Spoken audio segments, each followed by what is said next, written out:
The day of my discharge from the army at Camp Kilmer, I met Tom Clifford at the Braffini Bar on 3rd Avenue in Manhattan. We had corned beef and the cabbage slathered with mustard and a beer galore to cool our mouths.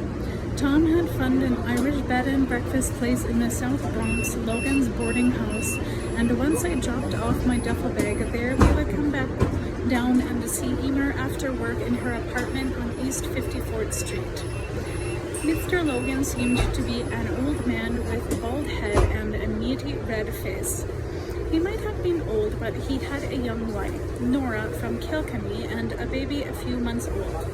He told me he was high up in the ancient order of Hibernians and the Knights of Columbus, and I should make no mistake about where he stood on religion and morality in general, that none of his 12 boarders could expect a Sunday morning breakfast unless they could show they had attended Mass and, if at all possible, Holy Communion. For those who attend communion and had at least 2 witnesses to prove it, there would be sausages with the breakfast. Of course, every boarder had 2 other boarders to testify he went to communion. There was testifying right and left, and Mr. Logan was so upset over what he had to pay out in sausages, he disguised himself in Nora's hat and coat and shuffled up to the middle of the church to discover not only that the boarders hadn't gone to communion, but that Ned Guinan and Kevin Hayes were the only ones to go to Mass at all.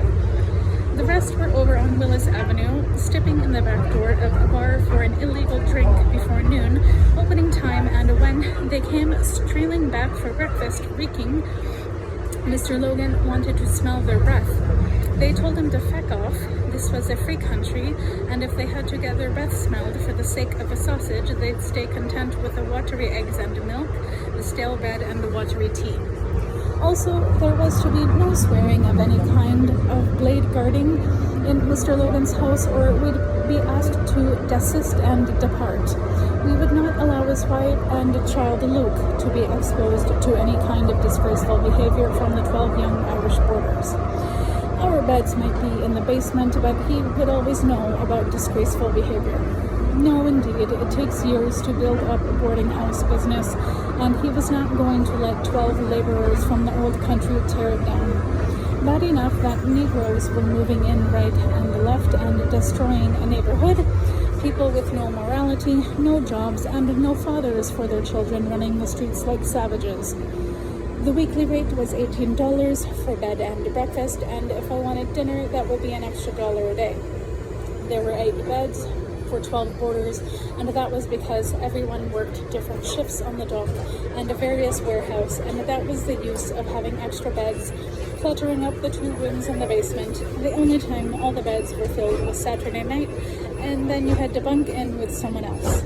It didn't matter, because Saturday night was the night to get drunk up on St. Nicholas Avenue, and you wouldn't care if you slept with men, women, or sheep. There was 1 bathroom for all of us, bring your own soap, and 2 long narrow towels that used to be white.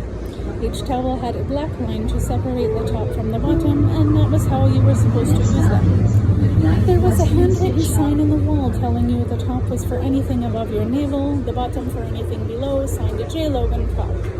The towels were changed every 2 weeks. There were always fights between the boarders who were careful about the rules and the ones who might have had a drink. Chris Wayne from Lisdoonvarna was the oldest boarder, 42, working in construction and saving to bring over his girlfriend, 23, so they could get married and have children while he still had a tittle of power in himself. The boarders called him Duke because of his last name and because of the silliness in it. He didn't drink or smoke, went to Mass and communion every Sunday, and avoided the rest of us. He had tufts of gray in his curly black hair, and he was gaunt from piety and frugality.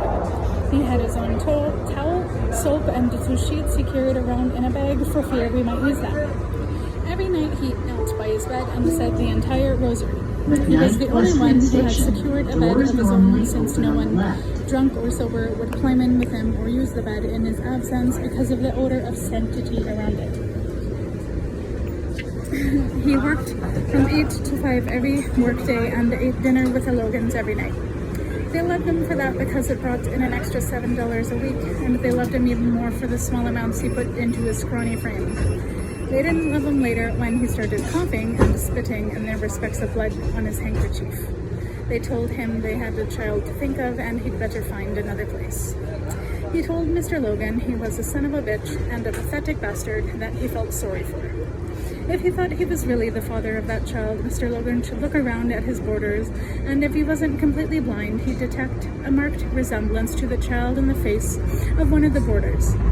Mr. Logan struggled out of his armchair, gasping that if he didn't have the bad heart, he'd kill Chris Wayne on the spot.